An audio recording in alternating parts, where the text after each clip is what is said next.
Assalamualaikum warahmatullahi wabarakatuh. Apa kabar anak-anak semuanya? Mudah-mudahan dalam keadaan sehat, tetap dalam lindungan Allah Subhanahu wa taala. Baik, pada video kali ini Ibu akan membahas tentang materi zakat. Yang pertama yang akan kita bahas adalah apa itu zakat? Apa arti zakat? Nah, secara bahasa, zakat artinya suci, bersih, tumbuh, dan berkembang. Namun secara istilah, zakat artinya mengeluarkan sebagian harta dengan kadar dan ketentuan tertentu untuk diberikan kepada orang yang berhak. Hukum zakat adalah wajib sesuai dengan firman Allah dalam Quran Surah Al-Baqarah ayat 43, yaitu Bismillahirrahmanirrahim, wa aqimus shalat wa atuz zakat. Artinya, dan dirikanlah sholat dan tunaikanlah zakat. Lalu zakat ini terbagi dua. Yang pertama zakat fitrah, yang kedua adalah zakat mal atau zakat harta. Sekarang kita akan membahas tentang zakat fitrah. Pengertian zakat fitrah. Zakat fitrah adalah zakat yang dikeluarkan berupa makanan pokok dari setiap individu di bulan Ramadan. Syaratnya yang pertama Islam. Jadi kalau non-Islam dia tidak wajib membayar zakat. Kemudian yang kedua, ada kelebihan harta untuk kebutuhan pokok pada malam hari raya dan siangnya. Yang ketiga, mendapati bagian awal sampai akhir Ramadan walau hanya sebentar.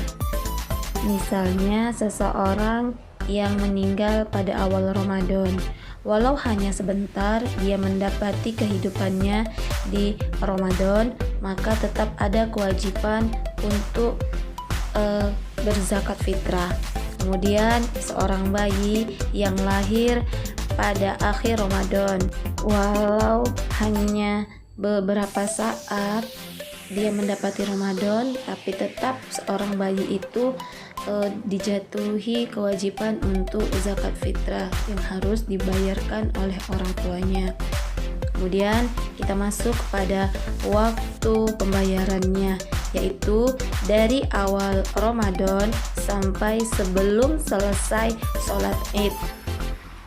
Adapun ukurannya adalah 1 sok sama dengan 4 mud atau sekitar 2,5 kg. Nah, itulah tadi pembahasan tentang zakat fitrah. Sekarang kita bahas tentang zakat mal. Zakat mal atau zakat harta adalah zakat yang harus dikeluarkan atas kepemilikan harta apabila telah mencapai hisab dan haul. Adapun syarat-syaratnya adalah yang pertama, hak milik sempurna.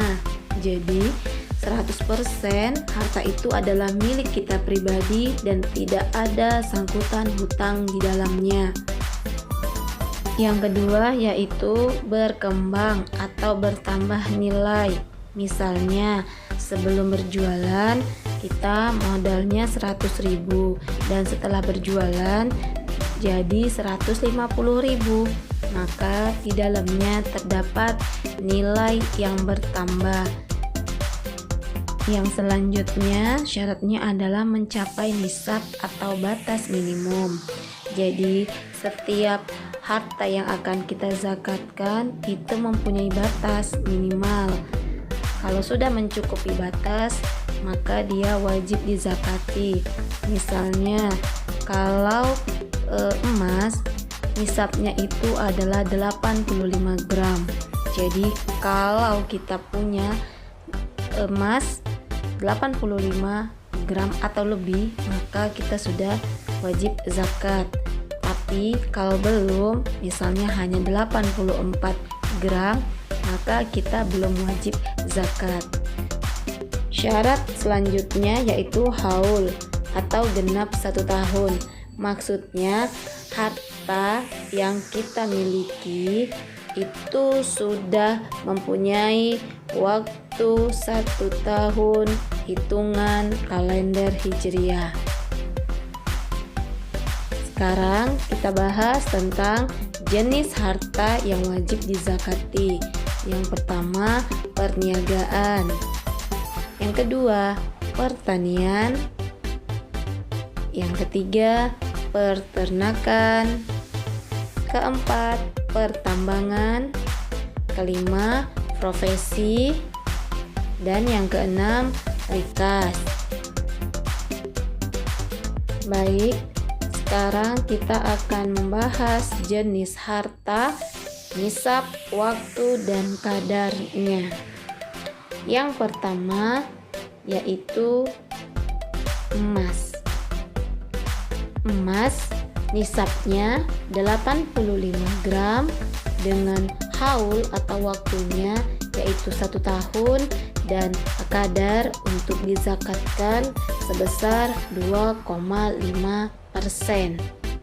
Nah, perlu juga kita ingat bahwa kadar emas 85 gram merupakan patokan untuk beberapa jenis harta yang akan dizakatkan.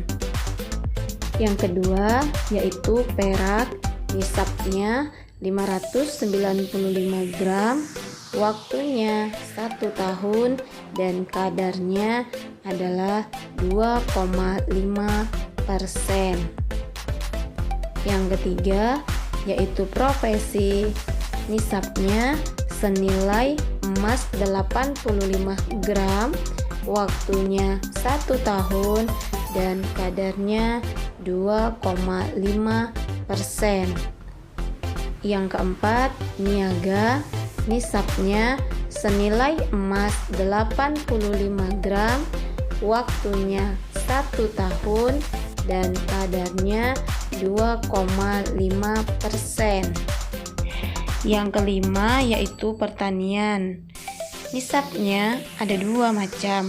Yang pertama untuk yang berkulit, nisabnya itu 1,4 ton atau 1.400 kg. Kemudian yang kedua untuk yang tidak berkulit, itu nisabnya 0,7 ton atau 700 kg. Kapan waktu pembayarannya? Itu waktunya pada saat panen. Kadarnya jika pengairan berbayar maka 5%, jika pengairannya gratis maka 10%. Selanjutnya yaitu rikas. Rikas adalah barang temuan. Contohnya yang sering kita sebut yaitu harta karun. Nisabnya tanpa nisab, waktunya saat ditemukan dan kadarnya adalah 20%. Baik, selanjutnya tentang peternakan. Yang pertama, unta. Nisabnya jika kita memiliki 5 ekor unta dalam waktu 1 tahun, maka kadar yang harus dizakati adalah 1 ekor domba. Yang kedua yaitu sapi. Jika kita sudah memiliki 30 ekor sapi dalam waktu 1 tahun, maka kadar zakatnya adalah 1 ekor sapi yang berusia 1 tahun. Yang ketiga yaitu kambing. Nisabnya jika kita memiliki 40 ekor kambing dalam waktu 1 tahun, kurun waktu 1 tahun, maka kadar zakat yang harus kita keluarkan adalah 1 ekor domba atau 1 ekor kambing. Selanjutnya yaitu jenis peternakan yang lain seperti ayam, bebek, ikan, dan lainnya. Nisabnya adalah senilai emas 85 gram dalam kepemilikan 1 tahun, maka kadarnya yaitu 2,5%. Baik, kita akan membahas golongan atau orang-orang yang berhak mendapatkan zakat. Ada 8 golongan, yaitu pertama, fakir. Fakir adalah orang yang tidak memiliki pekerjaan dan harta. Yang kedua, miskin, yaitu orang yang tidak mampu mencukupi kebutuhannya meski ia memiliki pekerjaan. Yang ketiga, amil, yaitu orang yang menghimpun zakat. Yang keempat, mu'alaf, yaitu orang yang masuk Islam. Yang kelima, ghorimin, orang yang berhutang. Yang keenam, ibnus sabil, yaitu orang yang sedang dalam perjalanan. Yang ketujuh, fisabilillah, orang yang berjuang di jalan Allah. Yang kedelapan, budak atau hamba sahaya. Hikmah zakat. Adapun hikmah zakat antara lain: 1. Membersihkan harta dan jiwa pembayar zakat dari sifat kikir dan tamak. 2. Zakat bisa membantu kesusahan atau kesulitan dari segi ekonomi. 3. Mendorong manusia untuk berjiwa sosial dan peduli kepada sesama. 4. Mendorong manusia untuk bersikap jujur dan bertanggung jawab atas harta yang dimilikinya. 5. Zakat akan mengingatkan manusia bahwa harta dan kekayaan adalah titipan dari Allah Subhanahu wa Ta'ala. Baiklah anak-anak sekalian, demikianlah sajian video tentang materi zakat. Mudah-mudahan bermanfaat untuk kita semua dan memberi ilmu dan bisa menjadi referensi belajar untuk kalian. Demikian dari Ibu. Billahi taufiq wal hidayah. Assalamualaikum warahmatullahi wabarakatuh.